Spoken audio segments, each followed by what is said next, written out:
Hello दोस्तों, फिर से स्वागत है आप लोगों का मेरे यूट्यूब चैनल में। वीडियो स्टार्ट करने से पहले मैं आप लोगों को तहे दिल से शुक्रिया अदा करना चाहता हूँ, क्योंकि आप लोगों ने बहुत सारा प्यार दिखाया पिछले वाले वीडियो में। उतना उम्मीद भी नहीं था, मतलब इतना व्यूज़ आएगा, पर जितना आप लोगों ने प्यार दिखाया उससे मैं बहुत ज़्यादा खुश हूँ। बस ऐसे ही प्यार दिखाते रहना, और उम्मीद करता हूँ कि आप लोगों को मेरी ये सीरीज़ अच्छी लगे। आज है हमारा तीसरा दिन ओडिशा टू सिक्किम ट्रिप का। फ्रेश होके खाना खा के लगेज वगैरह गाड़ी में बांध दिया और फिर निकल पड़े गंगटोक के लिए।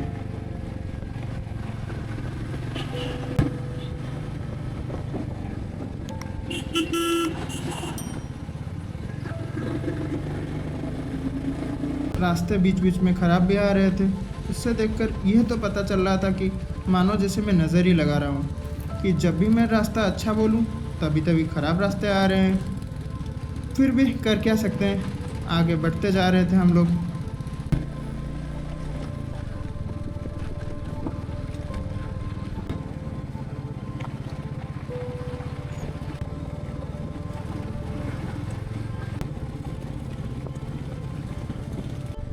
पिछली रात जिस नदी को देख के हम लोग डर गए थे, फाइनली उसी नदी के साइड में हम लोग जा रहे थे गंगटोक। खूबसूरत नज़ारे थे, साइड में नदी भी था और बहुत ही अच्छा लग रहा था। ये बिल्कुल नया एक्सपीरियंस था हमारे लिए। मन ही मन बहुत सारे सवाल चल रहे थे कि बारिश के टाइम जब इस नदी का पानी बढ़ता होगा तो लोग क्या करते होंगे। पर सवालों को पीछे छोड़ते हुए हम सब कुछ साइड में करके आगे निकल ही जा रहे थे।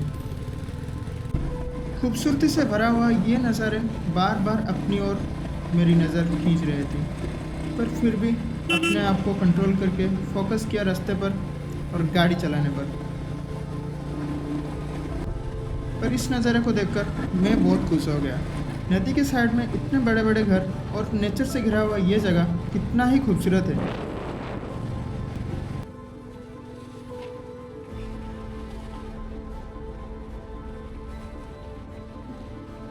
आगे इस वाले नज़ारे को देखकर मुझे मेरे ऊपर तो यकीन आ गया था कि हमारा कल का गंगटोक ना आने का डिसीज़न बिल्कुल सही था। ज़रा देखो इस नज़ारे को। बारिश के चलते इस एरिया में कुछ दिन पहले लैंडस्लाइड हुआ था। लेफ्ट राइट हर तरफ पत्थर ही पत्थर थे, पेड़ पौधे कटे हुए थे और रास्ते का काम ज़ोरों शोर से चल रहा था। और रही बात पिछले रात की, जब हम होटल में पहुंचे तब तक शायद ही कोई गंगटोक से यहाँ आ रहा था या फिर सिलीगुड़ी से गंगटोक जा रहा था। गंगटोक ना आकर होटल में रुकना, ये वाला डिसीज़न हमारा बिल्कुल सही था। और मैं आप लोगों को रेकमेंड करूँगा, अगर कोई भी बाइक से आ रहा है या फिर कार से आ रहा है, रात के टाइम में बिल्कुल मत आओ। ख़राब रोड, ट्रैफिक जाम और धूल के वजह से मैं बहुत ही परेशान हो चुका था।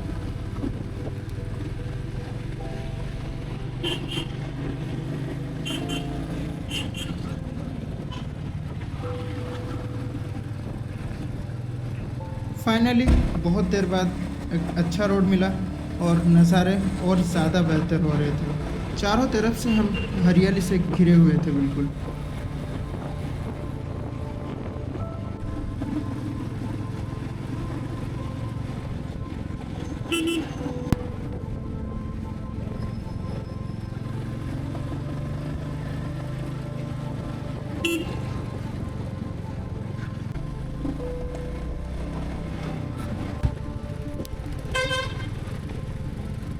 यहाँ से गंगटोक 38 किलोमीटर दूर था।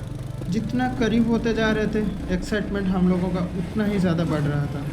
यहाँ के नज़ारे कुछ कम भी नहीं थे। साइड में घर और पीछे पहाड़ बहुत ही सुंदर लग रहे थे।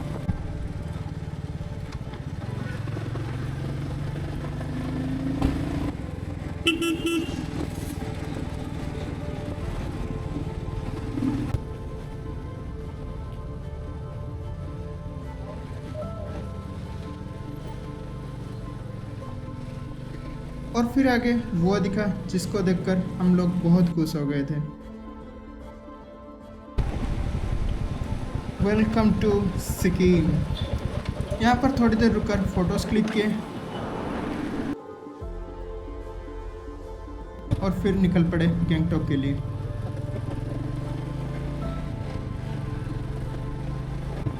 टनल के अंदर घुसते ही हम लोगों का पागलपन शुरू हो गया था। जोर शोर से हम लोग चिल्लाने लग गए थे।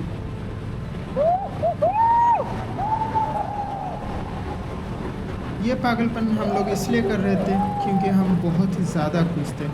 और खुश क्यों भी ना हो, जिस ट्रिप की प्लानिंग हम लोगों ने व्हाट्सएप ग्रुप में किया, कॉल में किया, वो ट्रिप फाइनली हम जा रहे हैं। उससे बड़ी खुशी और क्या ही हो सकती है।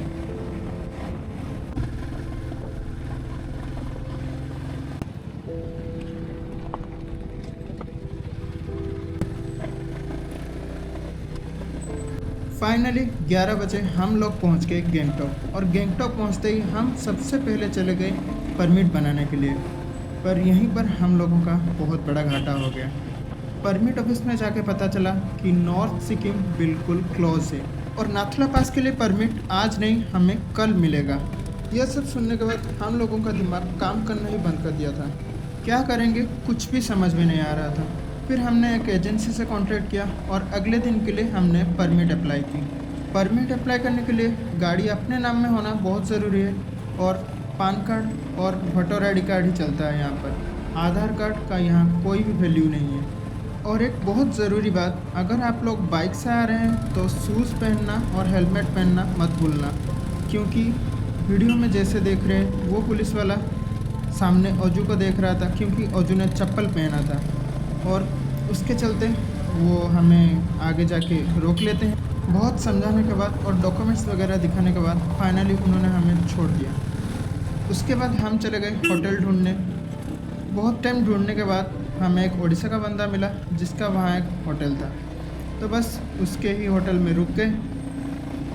फ्रेश होकर खाना खाकर निकल लिए हम 3 बजे हनुमान टॉक के लिए। हमने सोचा रूम में बैठने से अच्छा तो जाके कुछ आसपास के जगह वगैरह देख लेते हैं।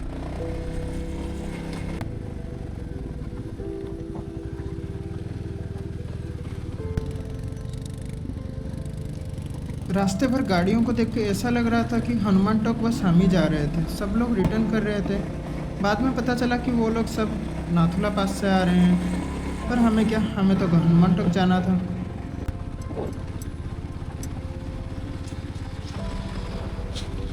पूरा पहाड़ बादलों से घिरा हुआ था, मानो ऐसा लग रहा था कि हम आसमान में ही गाड़ी चला रहे थे। बादल बिल्कुल पास में ही थे हमारे। जो भी कहो, नज़ारे दिल को छू रहे थे।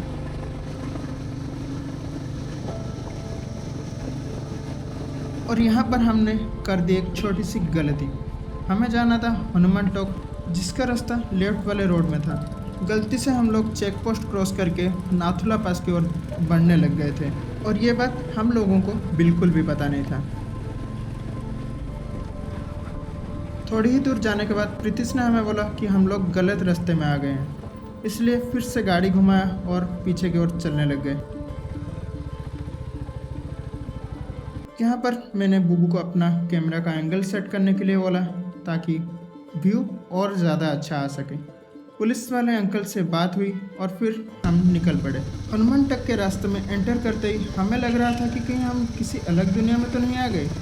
यह जगह हरियाली से बिल्कुल भरी हुई थी और उसके ऊपर ये सुंदर सुंदर फ्लैग्स इस नज़ारे को और भी ज़्यादा सुंदर बना रहे थे। थोड़ी देर यहाँ पर खड़े होकर हम लोगों ने बातचीत की, नज़ारे को एंजॉय किया और फिर निकल पड़े आगे की ओर।